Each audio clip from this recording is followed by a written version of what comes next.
золотую орду. Пестрый грохот равнины китайской, змей крылатый в пустынном саду часто прятался полночью майской.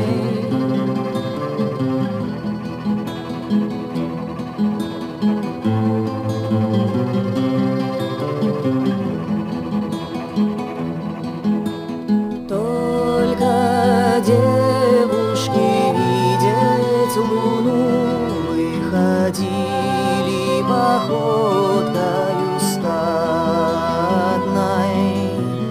Он подхватывал быстро одну и взмывал, и стремился обратно.